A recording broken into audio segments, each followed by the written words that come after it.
এখন মনে হয় হবে না, না এখন হচ্ছে না।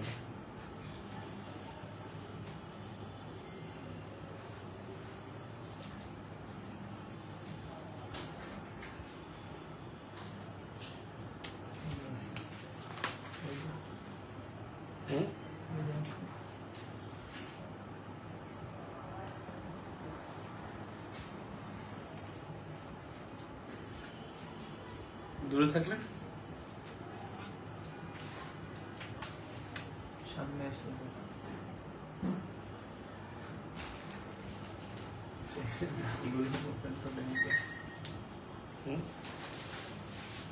না এখানে তো চালানো যাবে না, এটা দিয়ে পসিবল না ক্লাসটা। বিরক্তিকর, চরম বিরক্তিকর।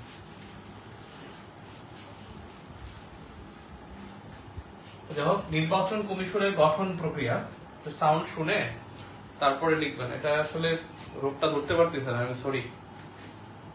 আর ফোন চেঞ্জ করে ফেলবো ইনশাল্লাহ, শীঘ্রই চেঞ্জ করতে হবে। এই ফোন দিয়ে ক্লাস নেওয়া খুব টাফ হয়ে যাবে, ফোনও চেঞ্জ করতে হবে, দেখা যাক। ওকে,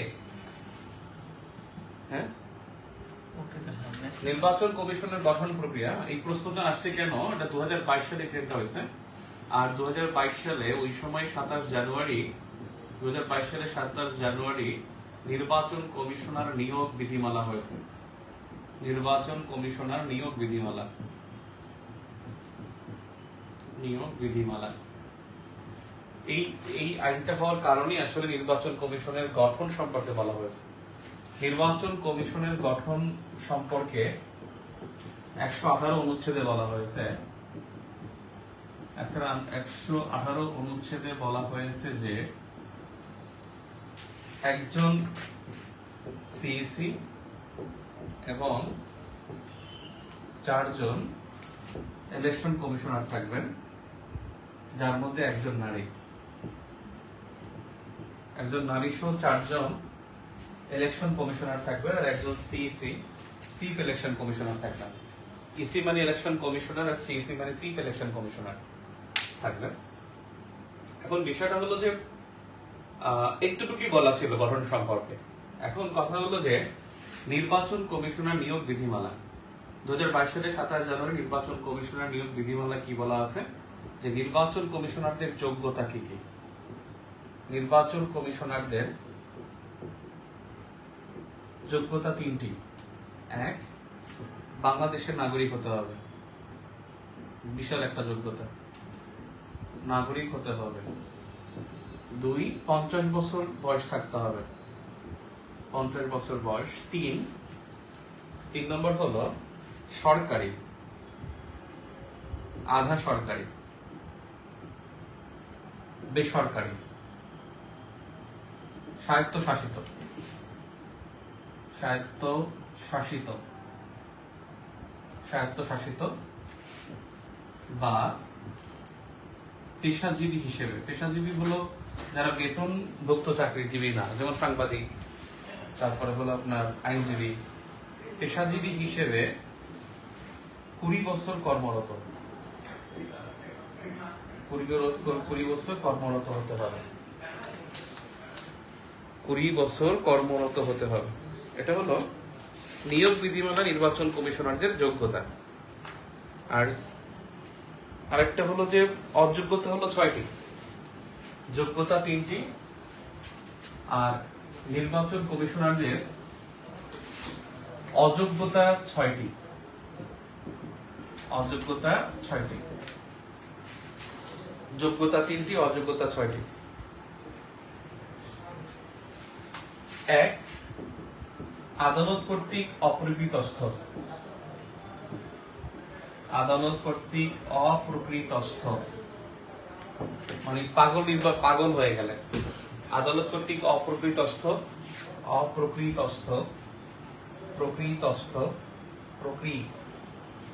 প্রকৃতিস্থ না, প্রকৃতস্থ, অপ্রকৃতস্থ। দেউলিয়া হয়ে গেলে, দেউলিয়া হলে, বিদেশি নাগরিকত্ব গ্রহণ করলে, বিদেশি নাগরিকত্ব গ্রহণ করলে, লাভজনক পদে থাকলে, লাভজনক পদে থাকলে। নাম্বার 5 হলো 1973 সালের আন্তর্জাতিক অপরাধ আইন 1973 সালের আন্তর্জাতিক অপরাধ আদালত কর্তৃক যুদ্ধাপরাধে সাব্যস্ত হলে বা মানবতা বিরোধী অপরাধে সাব্যস্ত হলে, যুদ্ধাপরাধ বা মানবতা বিরোধী অপরাধে শাস্তি হলে, সাব্যস্ত হলে। নাম্বার 6 ফৌজদারি অপরাধে 2 বছর, ফৌজদারি অপরাধে 2 বছর সাজা পেলে, 2 বছর সাজা পেলে, যদি কেউ 2 বছর শাস্তি পায় তাহলে সে 2 বছর শাস্তি পেলে সে অযোগ্য সে বিবেচিত হবে।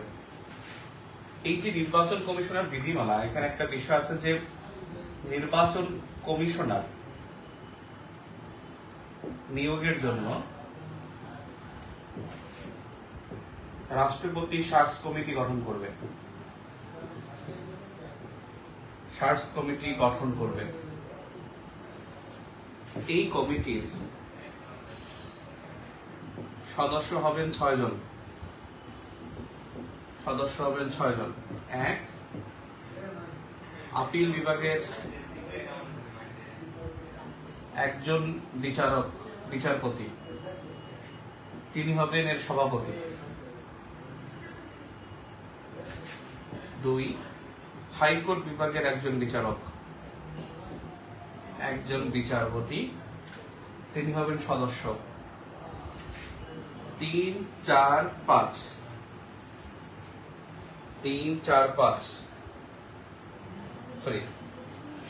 3 এবং 4 এই দুজন হবে সাংবিধানিক পদের অধিকারী।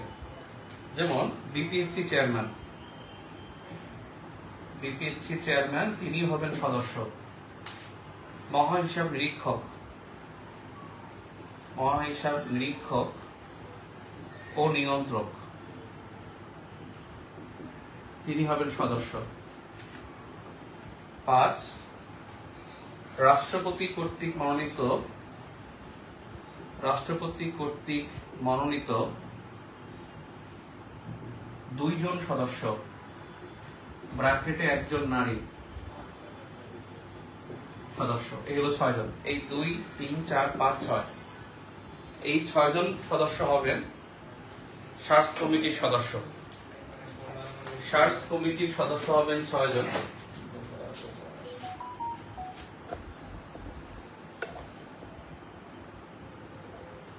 সার্চ কমিটির সদস্য হবেন 6 জন। আপিল বিভাগের একজন বিচারপতি, তিনি সভাপতি। হাইকোর্ট বিভাগের একজন বিচারপতি, তিনি সদস্য। বিপিএসসি চেয়ারম্যান, তিনি সদস্য। মহাহিসাব নিরীক্ষক ও নিয়ন্ত্রক সদস্য। রাষ্ট্রপতি কর্তৃক মনোনীত 2 জন সদস্য, এবং তার মধ্যে একজন থাকবেন নারী।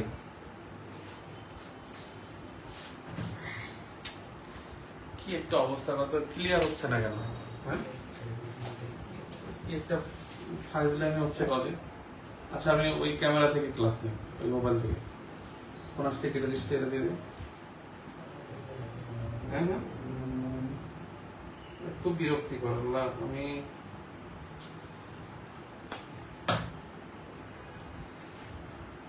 একেবারে তো বোঝা যাচ্ছে না।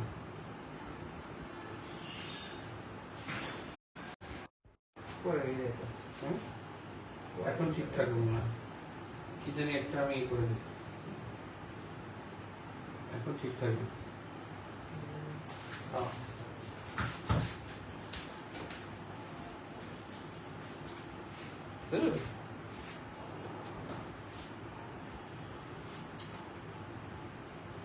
নতুন করে গেছেন না,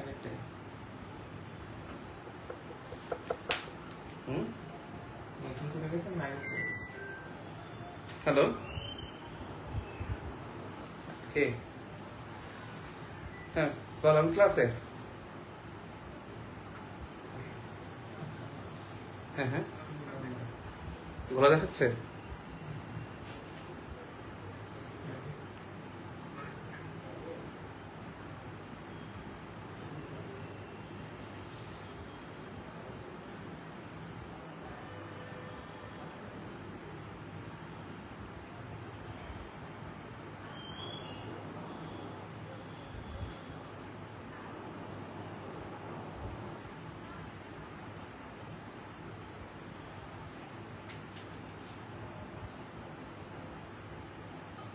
হুম,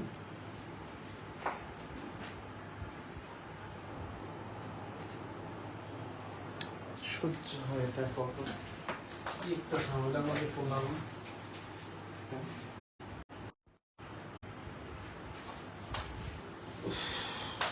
ক্লাস দেবো, মেজাজটা যা লাগে। আচ্ছা এক মিনিট দেখেন তো এখন কেমন হচ্ছে। আবার সেম এভাবে ক্লাস নেওয়া যায় না।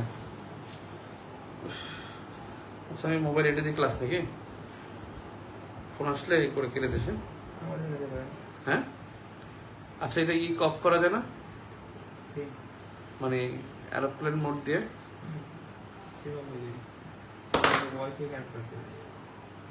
আচ্ছা আমি আরেকটা ফোন থেকে আসতেছে, সরি, এক্সট্রিমলি সরি। কেন এত দামের একটা আইফোন, সেখান থেকে যদি ক্লাস না হয় আর কি করার আছে।